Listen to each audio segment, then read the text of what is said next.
আজি মই এটা বিশেষ দাইল বনাবলৈ আনিছো। এটো হৈছে আপোনাৰ মিক্স দাইল হয়, বিভিন্ন দাইল আছে ইয়াত, আৰু এটো মই গেংটকৰ পৰা আনিছিলো। আহক চাওঁ ইয়াক কেনেকৈ বনাম।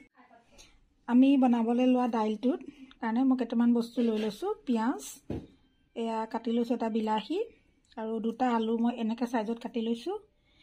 দুফুটামান মই নহৰু লৈছো আৰু অকমান আদা। এয়া অকমান মই তেল দি দিছো। এয়া মই তেলত অকমান পাঁচফোৰণ দি দিছো।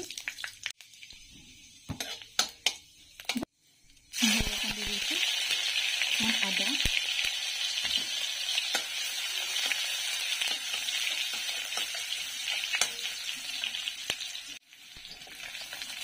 পিঁয়াজ আৰু এনেকৈ ভালদৰে অলপ দেৰি লৰাই দিব লাগিব। এতিয়া পিঁয়াজখিনি ভাজি হৈ গৈছে আৰু ইয়াতে মই কাটি লোৱা বিলাহীটো দি দিছোঁ আৰু ভালদৰে লৰাই দিম।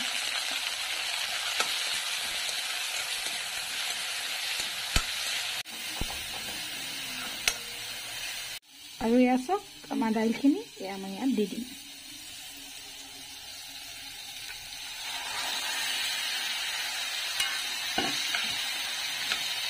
আৰু এনেকৈ ভালদৰে অলপ দেৰি লৰাই থাকিব লাগিব। মই হালধি দি দিছোঁ, সোৱাদ অনুসৰি মই অকণ নিমখ দি দিছোঁ, অকণমান জিৰা পাউডাৰ,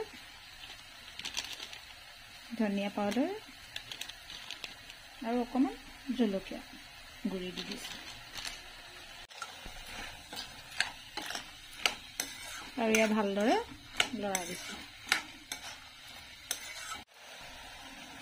আৰু অলপ দেৰি ভজাৰ পাছত মই এই আলুকেইটা দি দিছোঁ।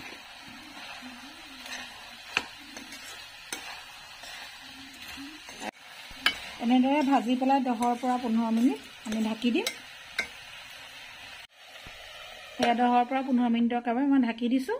তাৰপাছত আকৌ ইয়াত আমি পানী দিব।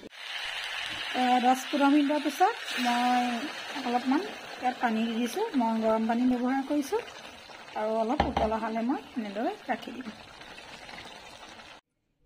এই দাইলখিনি ভালকৈ সিজিবৰ বাবে মই এটা প্ৰেছাৰ কুকাৰত লৈছোঁ আৰু তাতে ভালদৰে গোটেই দাইলখিনি মই ভৰাই দিছোঁ আৰু 4-5টামান হুইছেল অহাৰ পিছত আমাৰ খোৱা উপযোগী হৈ যাব। আৰু এয়া মই কুকাৰত উঠাই দিছোঁ। 4-5টামান চিটি অহাৰ পাছত মই বন্ধ কৰি দিম। আমাৰ এতিয়া দাইলখিনি ৰেডি হৈ গৈছে। এইটো খুলি দিছোঁ আৰু আছোঁ পৰা অনা স্পেচিয়েল দালি মোৰ বনাই ৰেডি হৈ গ'ল আৰু এতিয়া মই খাই দেখাইছোঁ। খাইটো মোৰ ভালে লাগিছে, আপোনালোকে এবাৰ টেষ্ট কৰি চাব।